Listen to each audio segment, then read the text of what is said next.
Welcome back to the Ink Sink. I am Annie. I'm Kaylee. This is the publishing podcast for the rest of us, where we talk about books and news and writing, and today we are talking about genre tropes.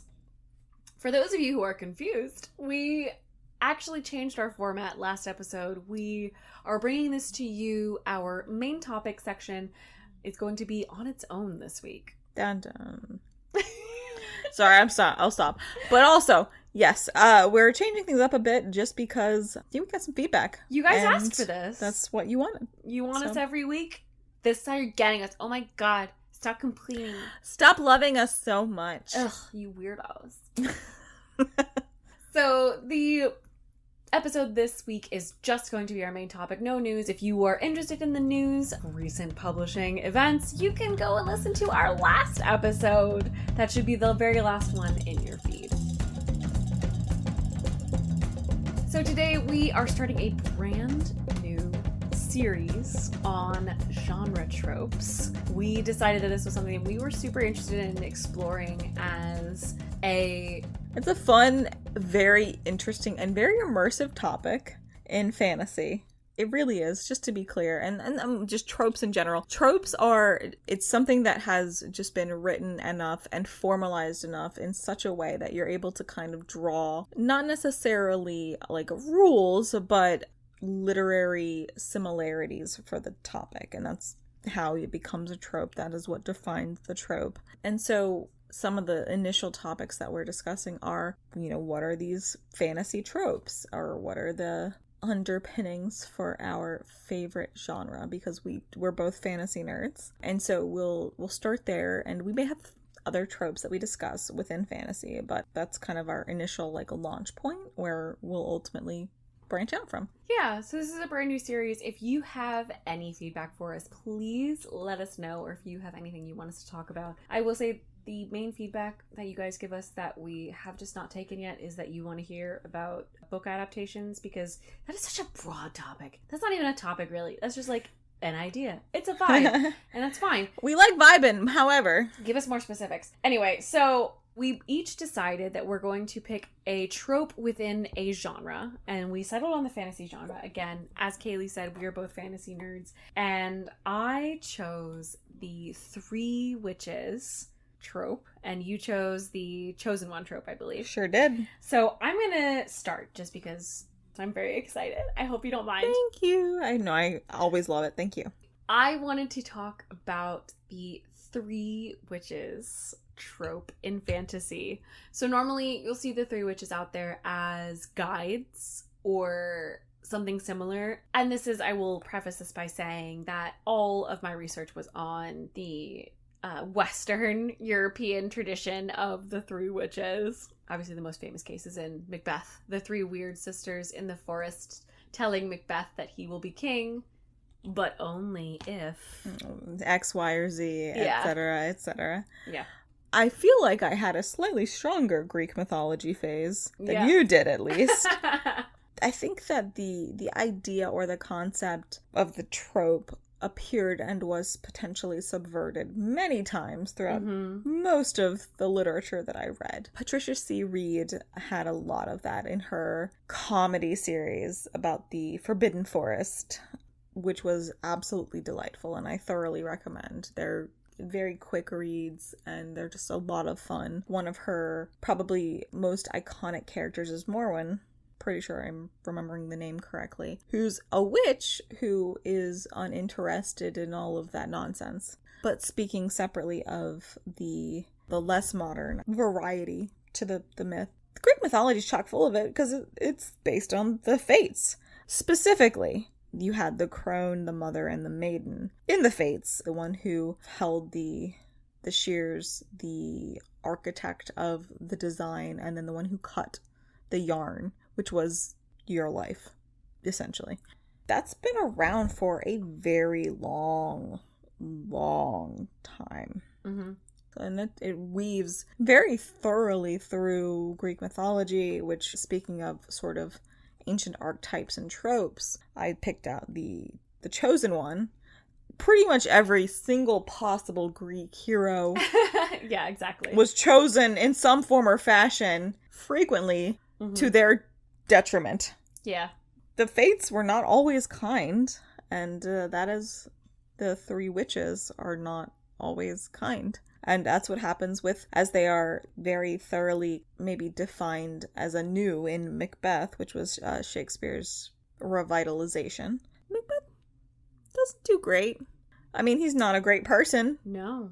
But also, maybe he wouldn't have done what he did if he hadn't had some very unfortunate cheerleaders along the way. Yeah, I think that that's something that I came across in my research. I do want to quickly shout out another trio, the Three Brides of Dracula. Oh, yeah, good point. Who are known as Those Weird Sisters by Jonathan Harker. Also, if you wanted to hear about others, Charmed, obviously, is one of the best. Oh, yeah. Excellent. Stories of three witches. Point. The Chilling Adventures of Sabrina. It's always the two aunts and then the one younger. Yep. Which there is, for those who are into Doctor Who, there is an episode called The Shakespeare Code, where Shakespeare encounters three witches. And in Legends of Tomorrow, obviously, there is a ton. Once Upon a Time, also a ton supernatural, I believe. Oh, yeah. They have the Fates show up at some point. They have the Fates. They have a variety of witches. Yeah. You guys, it was supernatural. It was so many seasons. Everybody at some point showed up to the party. I have to say, so Kaylee mentioned this a little bit, that you can almost clearly draw a straight line between today's three witches and the three fates of Greek mythology. And I feel like you can say that about much of today's tropes, is that they come from either folklore or mythology as either characters or stories unto themselves, and today they are simply used as a reference or a meme in the traditional sense of the word, as a cultural reference. So the three sisters are usually sisters, or usually they know each other in some way that is beyond just like, oh, we met at a coffee shop at some point. The farmer's market is great. Yeah. They usually know each other in a more deep way. Maybe they're not necessarily sisters. Maybe they're bonded by some sort of spiritual thing. In Charmed, they're sisters and half-sisters. I believe in Dracula, they are simply bonded by... They're sisters in marriage, their husband. Yeah.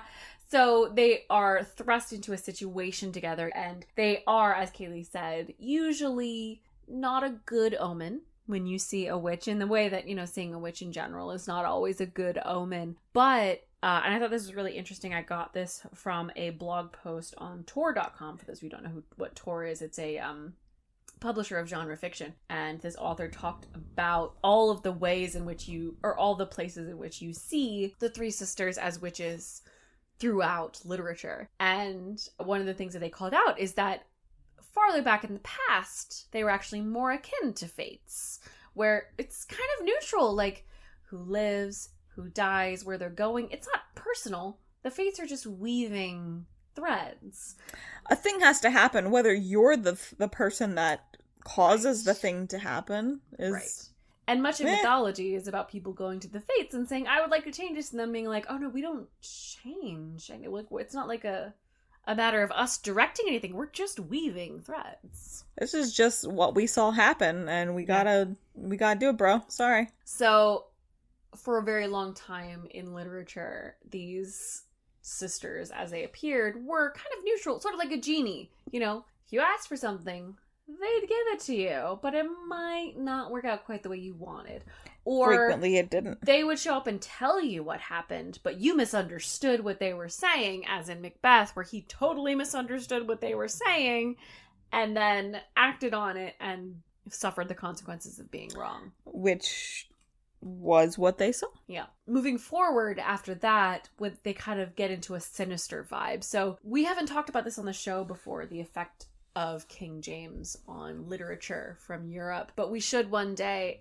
The man was kind of out of his mind. Oh, yeah. And had far too much power, and King James believed in witches and actually wrote a book about how to identify demons and to destroy them. So much of the literature of that era, which is the post-Elizabethan era, is geared towards appeasing or simply not pissing off a man who may or may not put you to the death if he disagrees with you. You know what I'm saying? Yep. So today, when you get three witches, they're kind of back to being neutral after being sinister from like the, 1600s. Today, it's more back to the Macbeth style where they're just telling you what happens. What you do with that information is up to you. They have the knowledge. How you get there. They have their own feelings about what's going on. TV tropes actually separates this into the Three Sisters trope and the Hecate trope. Oh. Where in the Hecate trope, we see the mother, the maiden, and the crone. So that's, if you've read Ocean at the End of the Lane, you have the very young girl who's 11 or 12, the mother of that girl, and then the grandmother who is considered a crone. And this kind of goes back to part of the Arthurian legend. So the Hecate legends we don't quite know where they came from, but the idea is that the power of woman is the maiden, the matron, and the crone. The power of a maiden is the seduction and the naivete, the beguiling nature of innocence. The appeal of the mother is the sexual appeal of the ability to essentially have sex, but also to breed. The crone is wisdom. She knows things because she just has all that experience. And because she's a woman, she's kind of removed from public life in a way that men are not. And of course, there's always the kind of shaded figure in the background that is the either evil witch or some other dark aspect of this. I always love a story about the three witches just because I find it so fascinating that you're seeing them together working as a unit but also individually. And I've always found that really fascinating. In fantasy, you often see them as advisors or in some other capacity as fate makers. And I love that. Kaylee, what was your trope? All right, so I kind of mentioned it before, but my trope was the chosen one. Mm-hmm. So from genuinely day one, it was mildly wish fulfillment. Although I think that back in the olden days of yore, it was also a cautionary tale. As with, in the oral tradition, when people didn't have as much maybe practice or experience with writing, they had to teach themselves somehow, pass knowledge along. So they would tell stories. That's what you do. Mm-hmm. Greek mythology, specifically, as far back as stories go, because also, just to be clear, Beowulf exists as well in the world. And was also a chosen one. Was Beowulf a chosen one? Or was chosen by somebody? By who? I mean, sometimes people are just chosen by, there's nobody else. Gotcha. And they gotta move forward. I see what you're saying. In the narrative. As an adventurer, if I don't do this, no one will. Yeah, it's not necessarily that there's a prophecy or that, a lady has a power or that to imbue a sword with super cool stuff and gives it to me. Sometimes it's just there's nobody else to go. Someone has to kill the monster. Somebody's gotta kill the monster. And then I'm Beowulf. Somebody's gotta kill that monster's mom. Anyway, spoilers for Beowulf. Spoilers, in case you didn't know. So anyway, especially nowadays, especially the way that we have kind of evolved the trope of the chosen one, it is 100% wish fulfillment. So we as a culture sort of deify individualism. And again, we're talking about American culture. We kind of deify individualism to a point. And as a culture, if we feel like we personally have let down the idealized nature of whatever we are personally likeliest to embody, there's always a part of us that wants the validation or the vindication to come from somewhere, some objective force to come through and say, yes, you did it, you figured it out, you're the one, you did it right, because that's how we were raised, and ultimately you're going to repeat that cycle. One of the things I love about the chosen one trope is that they are not singularly special. So for example, Luke in Star Wars, he's pretty cool and pretty singular, but he's not the only Jedi. Nope. He's not the only person who has a grudge against the Empire. Sure. And I think that's awesome. I know, that's fantastic. So what makes a chosen one? What are the kind of characteristics throughout history, I suppose, because it does the genuinely history of literature, yeah, stretch back to the beginning of literature for our people. So you have your force that is in some fashion choosing the agent, whether that is the Hunger Games, in which it is just like a lottery, and then a volunteering system, or if it's a lady in a lake and a prophecy, or a prophecy, all of the above. Some fashion in which a person or an individual becomes singled out to the narrative. Then you've got the problem, which is identified. And then typically, not always, frequently you have a fatal flaw. You can pretty much point to any real chosen one in modern times and be like, yeah, he's got a whatever fatal flaw, X, Y, or Z. So I will kind of walk through some examples with my thoughts on those, and Please then feel free to contribute.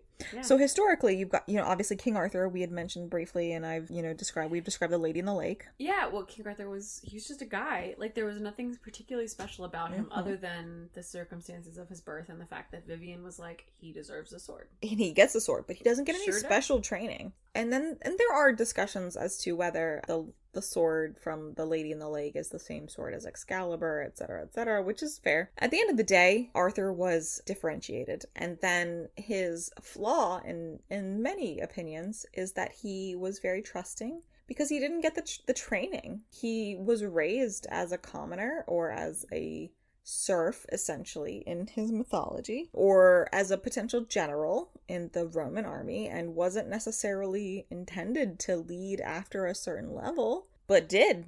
He didn't know of the threats that he would need to defend against, which came from sweet talking and internal manipulations and machinations. I mean, that's just kind of where we're at from multiple sides. You had people that kind of undermined his authority personally, and then you had people that undermined his authority politically. You had, Lancelot versus Mordred. So those are some of the initial, early examples. And then you've got Jesus. Apologies in general, but Jesus was clearly a chosen one by God himself. But also, he had his adventures, shall we say. He was kind of demarcated by signs on earth. And was he a tragic hero? Did he have a fatal flaw? Yeah. Mercy. And turn the other cheek. You can't, at some point, you have to fight. And he didn't.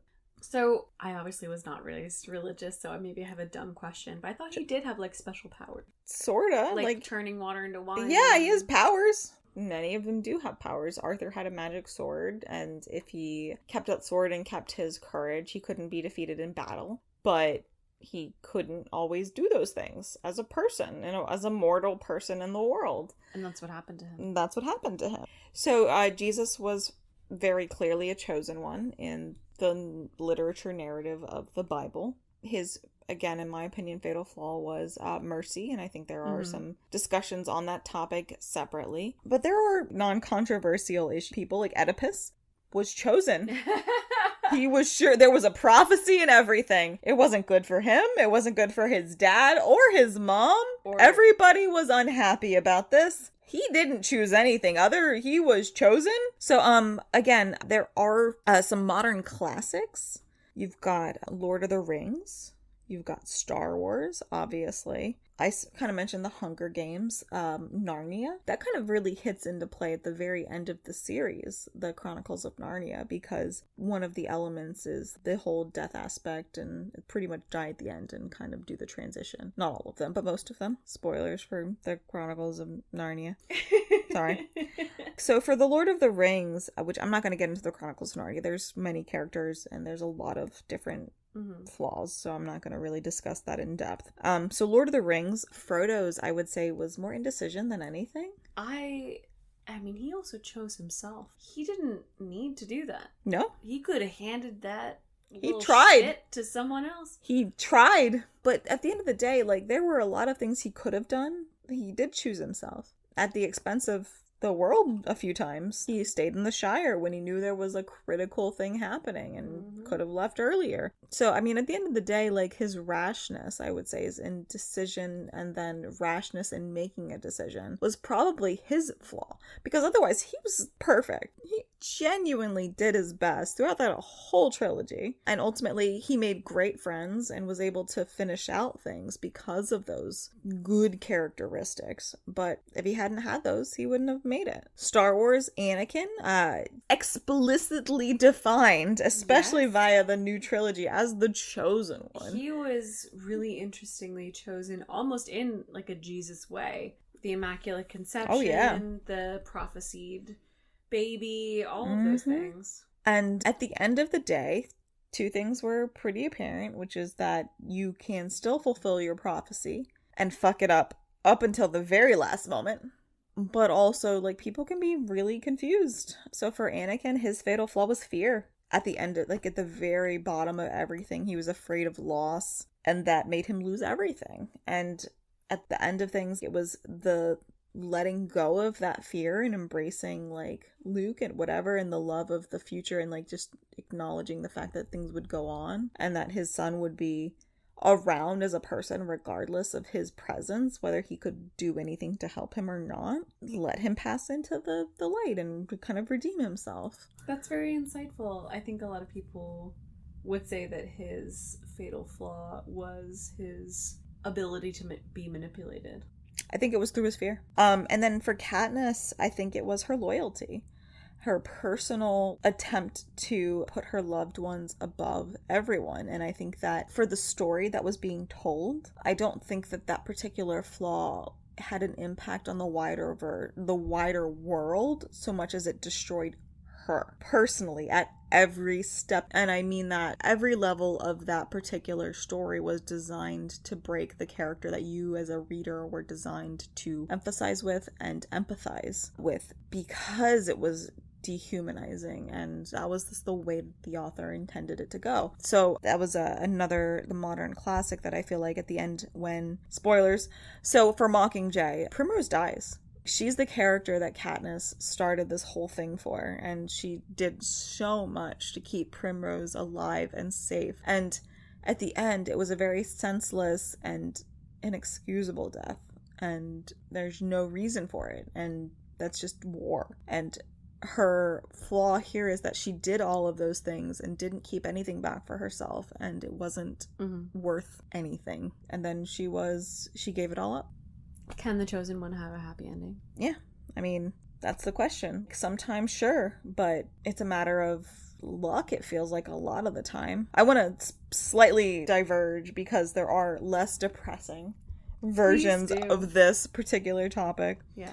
Let's end on a high note. Two things, and then I'll talk to one I feel like you personally have a huge stake in. Okay. All right. So, thing one.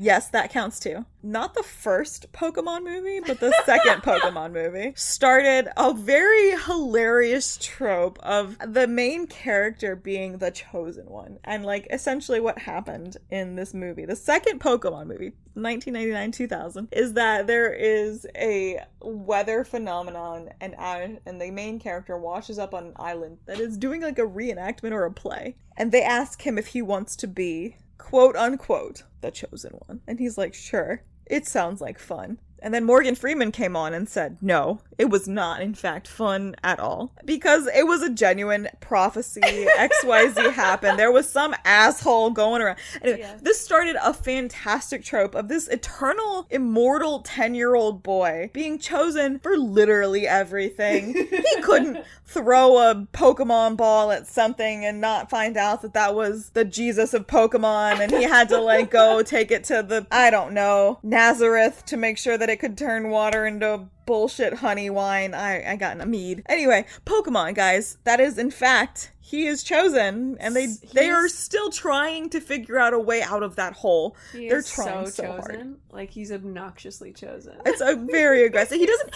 guys, at some point they'll explain his dad, and then we'll really be fucked. I don't remember what my second one was because I didn't have it in my notes. I'm really sorry. But the thing for you, that I knew, I have that in my notes because I was like, let's talk about this. Okay. So my whole thought on the chosen one, and speaking of Western culture, and I mentioned this a bit earlier, is our kind of approach to individuality. Video games. I want to talk about that. RPGs specifically. Hey, Annie. Yes. In Mass Effect, you have a main character that Sure is do. you as a person, and you have a lot too. of customization. But by the end of that, what has happened to your character? Oh, they are deified. You are chosen to do You are chosen. some things. Yeah, and it's one of the points of the series is that Shepard is just a normal person who just goes through some extraordinary circumstances. Some of them happen on screen, some of them happen off screen. And by the end, they end up choosing the fate of the galaxy. So the idea of the chosen one, I feel like, has been more than pretty much any other literary trope embodied in our cultural phenomenon. And I just think that's such a fascinating idea because RPGs are so prevalent and that's everywhere. We all want to be this, but it's just such a fascinating idea for the literary convention. Thanks for listening. I'm Annie. I'm Kaylee. You can follow The Ink Sink on Twitter, Instagram, Bookshop, or you can email us at theinksyncpodcast@gmail.com. We do want to hear your ideas. We will see you next time. Bye.